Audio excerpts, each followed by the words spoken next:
உங்கள் யாருக்கெல்லாம் அவசரத்துக்காக அம்மா இடித்து கொடுத்து இட்லி தோசையோட சூடாக இந்த இடித்த பூண்டோட சாப்பிட்ட அந்த நாட்கள் ஞாபகம் இருக்குன்றத மறக்காமல் சொல்லிட்டு போங்க கமெண்டில்.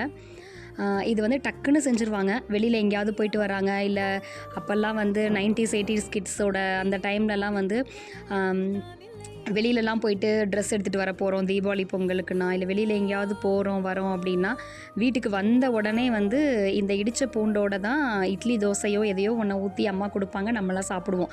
ஆனால் இப்போ இது எல்லாமே மறந்து போச்சு. இன்றைக்கி நம்ம வெளியிலேயே சாப்பிட்டுட்டு வரோம், எல்லாம் பண்ணுறோம். ஆனால் இப்படி சாப்பிட்ட அன்றைக்கி கூட நம்ம எல்லோரும் ஹெல்த்தியாக தான் வந்த ஜென்ரேஷன் எல்லாருமே இருந்திருக்காங்க.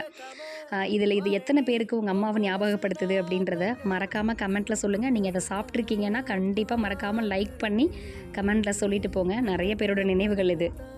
அதுவும் கோதுமை தோசையோட சூப்பர்.